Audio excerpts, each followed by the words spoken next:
이동평균선이에요. 이동평균선인데 이평선은 사실 저는 이평선 매매를 하진 않습니다. 근데 이평선에 대한 이해가 없으면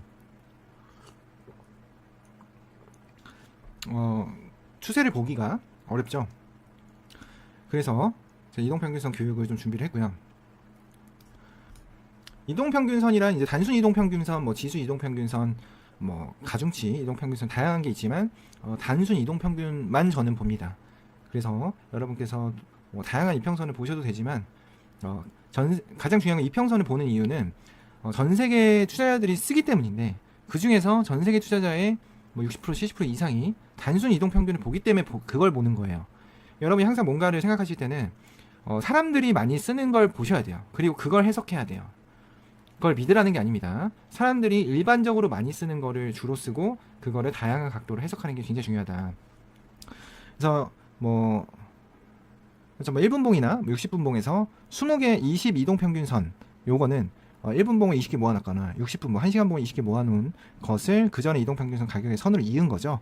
그래서 분봉이 바뀔 때마다 자동으로 계산이 되죠. 이동평균선이라는 건. 그래서 종가의 평균을 만드는 것처럼 뭐 시가평균, 고가평균, 저가평균도 만들 수 있어요. 그래서 이평선은 추세 매매자들이 보통 많이 쓰는데요. 제가 간단하게 쓰는 방법을 보여드리면 20 이동평균선을 보더라도요. 종가 기준으로 할 수 있고 고가 기준으로도 할 수 있고요. 좀 달라지죠? 그리고 시가 기준으로도 할 수 있어요. 이평선이 이렇게 보이게 됩니다. 그래서 지금 여기서 보시면은 지금 이 두 개의 이동평균선에서 저항 맞고 떨어지는 게 좀 보이죠? 그래서 여러분이 이 이동평균선이라는 건 기준값을 다르게 하면 또 다른 지지 저항을 확인할 수 있더라. 이 정도를 해석하시면 되고요. 여기서 제가 전달하고자 하는 메시지는 이평선은 추세 매매자들이 보통 쓰기 때문에 저는 이평선 매매를 하지 않지만 그들이 보는 것들을 우리가 주요하게 보는 게 중요하다. 해석하는 게 그들이 보는 관점을 굉장히 중요한 관점이죠. 그렇습니다. 그래서 이평선을 이렇게도 볼 수 있더라. 종가 기준으로도 보고 시가 기준으로도 볼 수 있고 고가 기준으로도 볼 수 있더라. 이거를 제가 좀 설명을 드리고 싶고요. 각각의 이제 이것을 이제 또 진입 타점으로도 쓸 수 있기 때문에 여러 기준을 보여드렸고 이평선은 추세 매매자들이 주로 쓴다. 정배열이냐, 정배열이란 역배열이냐. 정배열, 역배열 모르시는 분들이 제가 봤을 때 꽤 많으실 것 같아요. 그래서 제가 그거를 한번 좀 설명을 드려볼게요. 정배열 20부터 시작하겠습니다. 20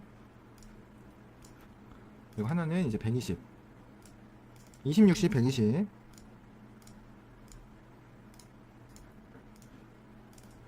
그리고 240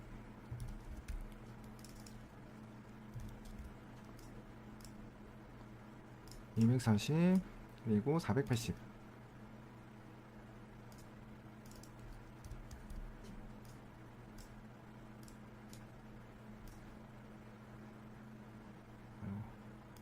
이렇게 하면은 지금은 정배열이에요, 역배열이에요?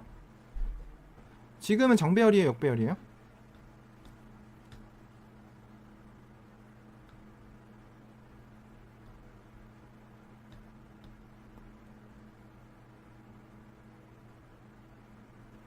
지금 상태는 정배열인가요? 역배열인가요? 역배열이죠. 네네.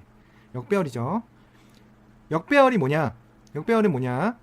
적은 단기 이평선, 중기 이평선, 장기 이평선으로 갔을 때 그게 배열이 일정하면 역배열. 그러면 정배열은 뭐냐? 장기 이평부터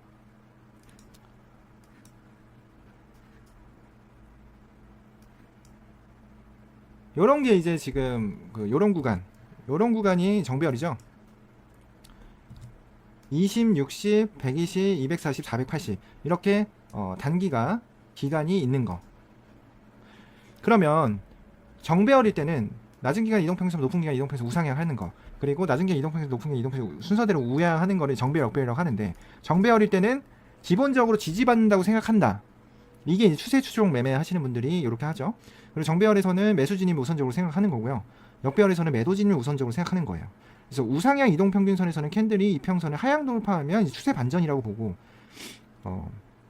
그리고 우상향 이동평균선에서 캔들이 이평선 위에서 마감하면 이제 눌림목이라고 보는 건데, 반대로 하면은 우하향 이동평균선에서 캔들이 이동평균선을 상향 돌파하면 추세 반전, 우하향 이동평균선에서 캔들이 이동평균선 아래에서 마감하면 눌림목, 이 반대말이 되겠죠? 그럼 차트 보면서 한번 설명을 드려보면,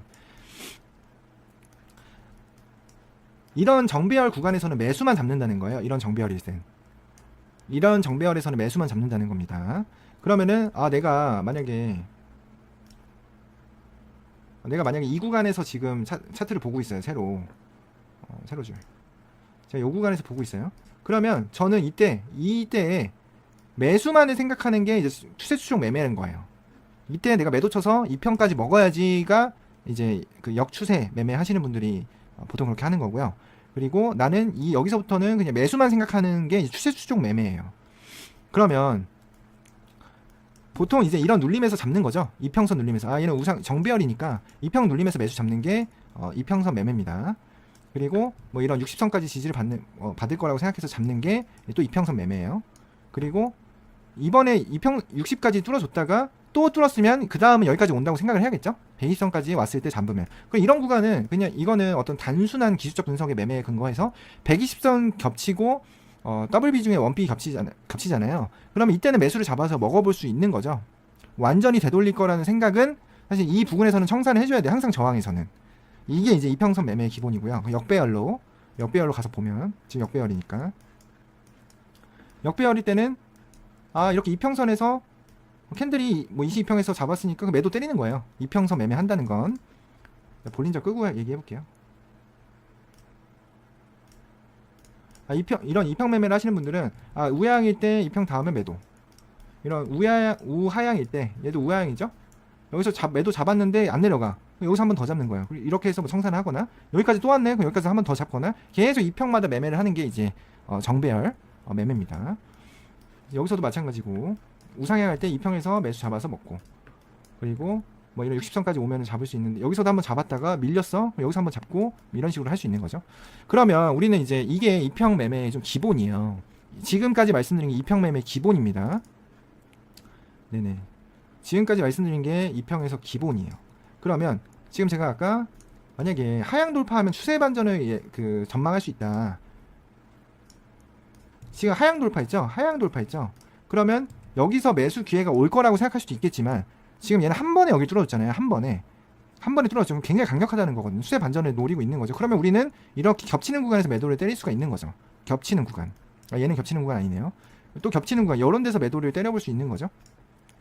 여기서도 겹치죠. 때려볼 수 있고, 여기서도 겹치죠. 이렇게 때려볼 수 있고, 얘는 뚫고 올라갔다가 여기서 저항 맞고 또 내려온 거죠. 이해되세요? 그러니까 이평이 겹치면 굉장히 강력한 지지와 저항을 나타냅니다. 그건 사실이에요.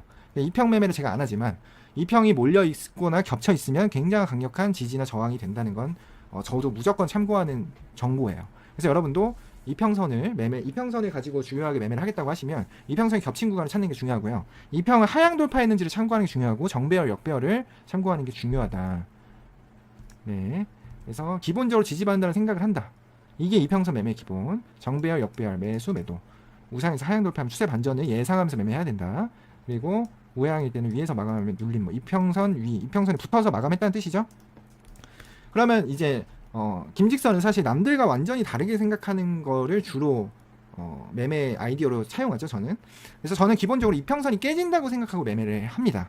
그래서 이평선은 유지되거나 깨지거나 둘 중 하나겠죠, 당연히. 그래서 다양한 설정값의 이동평균선에서 반등이나 돌파를 생각하는 거예요. 전 세계 투자자들이 가장 많이 사용하기 때문에 저는 이거를 보는 거예요. 이평선으로 매매를 한다기보다는.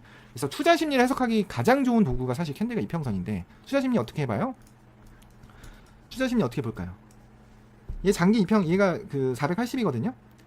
여기 이거를 뚫고 내려가면 완전히 하방이겠구나. 얘를 뚫고 내려가면 완전히 하방인 건 사실이에요. 근데 여기서 그 일이 일어났죠. 제가 만약에 여기서 480선 뚫고 내려가면 진짜 완전 매도인데 라고 생각하고 있었는데 매도가 안 왔어요. 근데 지금 요 날이 10월 17일, 요 날이 10월 이틀 정도 지나서 오전장에서 왔어요. 그럼 저는 이때 이걸 봤으면 매도 때려요, 그냥. 이해되세요? 내가 만약에 여기 근처 왔을 때 매수로 못 잡았어요. 못 잡을 수 있어요. 근데 나는 얘가 뚫으면 완전 하방이겠구나라는 생각을 하고 있는 상태에서 여기서 지지받을 거라는 생각을 저는 일단 잘 안 해요. 저는 이 평이 지지받을 거라는 생각을 잘 안 합니다. 그래서 저는 이 평이 항상 깨지는 거를 중요하게 봅니다. 깨질 때. 깨질 때 깨졌으면 매도 잡는 거예요. 그걸 먹어요. 이거를 몇 포인트냐면 대략 한 80포인트 돼요. 엄청난 거예요. 80포인트 먹는 거. 저 같은 뭐 라수가 커서도 대단한 거고요. 라수가 적어도 대단한 거예요. 그리고 또 저는 이런 데서 가만히 보고 있다가 만약 2평으로 매매한다면 저한테 김직선의 모든 트레이딩 보조지표를 다 뺏어서 2평만 냅뒀다라고 했으면 저는 이렇게 한다는 걸 지금 설명드리는 거예요. 얘가 또 내려왔네. 얘가 내려왔다가 되돌렸다가 또 내려왔어. 그럼 여기서 또 저는 상당한 비중을 또 실어요. 이해되세요? 그러니까 얘가 몇 번 트라이 했어요? 한 번, 두 번, 세 번, 네 번째 트라이 했잖아요. 그러면 얘는 끝났구나라고 저는 판단합니다. 그냥 세 번도 아니고 네 번 정도 해서 그럼 매도를 잡는 거예요. 매도 잡아서 뭐 또 익절하는 방법론이 있지만 어쨌든 홀딩해서 뭐 팔고 또 여기서 매도 한번 더 잡고 또 여기 왔을 때 매도 한번 더 잡고 또 여기 왔을 때 매도 한번 더 잡아요. 그러니까 굉장히 2평으로 매매해도 사실 돈을 벌 수 있어요. 지금 이거 자체도 여러분한테 엄청난 신박한 매매일 거예요. 왜냐면 지지받는 게 아니라 깨진다라는 발상으로 매매를 접근하면 완전한 추세 초입에서 잡을 수가 있거든요. 근데 보통 사람들은 어떻게 해요? 이평선이나 뭐 캔들이나 뭐 다양한 도구들을 쓰실 때 다 지지를 받는다고 생각을 하거든요. 근데 그게 깨진다라고 생각하고 매매에 접근하면 추세 초입에 굉장히 큰 손익비를 가져갈 수가 있습니다. 여기까지 이해 안 되시는 분?